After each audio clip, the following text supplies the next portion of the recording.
আমি একটা পার্টিতে যাচ্ছি, ফিরতে দেরি হবে। পূর্ণতা, হ্যালো স্যার, আমি পূর্ণতা। থ্যাংক ইউ সো মাচ, আপনি আপনার সুন্দর পার্টিতে আমাকে ইনভাইট করেছেন। I am really glad. আপনি কষ্ট করে আসছেন, আপনাকে অনেক ধন্যবাদ।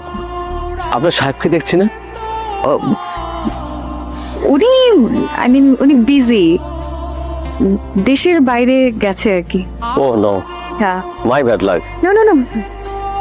হ্যালো এভরিওয়ান, উনি হচ্ছেন পূর্ণতা, হ্যালো। Young lady. ওনার দারুণ একটা আইটি ফার্ম আছে। উনি সারা দুনিয়া জুড়ে বড় বড় সব কাজ করে থাকেন। কথা বলেন, আমি আসছি। Excuse me. হ্যাঁ, শিওর। তুমি এখানে কি করছো? এটা আমার পার্টি, এখানে প্লিজ আমাকে ছোট করো না এদের মাঝখানে। আর কি পরে এসেছো, মানে এই অবস্থায় এই ধরনের পার্টি? এটা দেখো আমার বিজনেসের জায়গা, প্লিজ তুমি এখন চলে যাও, এই মুহূর্তে চলে যাও। তুমি আমাকে এদের সামনে ইনসাল্ট করো না, এখনই এখান থেকে চলে যাও প্লিজ। আমার কি সৌভাগ্য।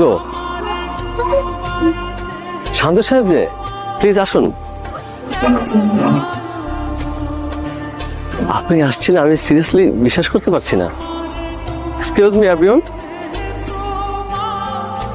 উনি হচ্ছেন মিস্টার শাহরিয়ার শান্ত, একজন বিখ্যাত চিত্রশিল্পী। আমি প্যারিসে একজন বিখ্যাত চিত্রশিল্পীর কাছে ওনার নাম শুনেছি।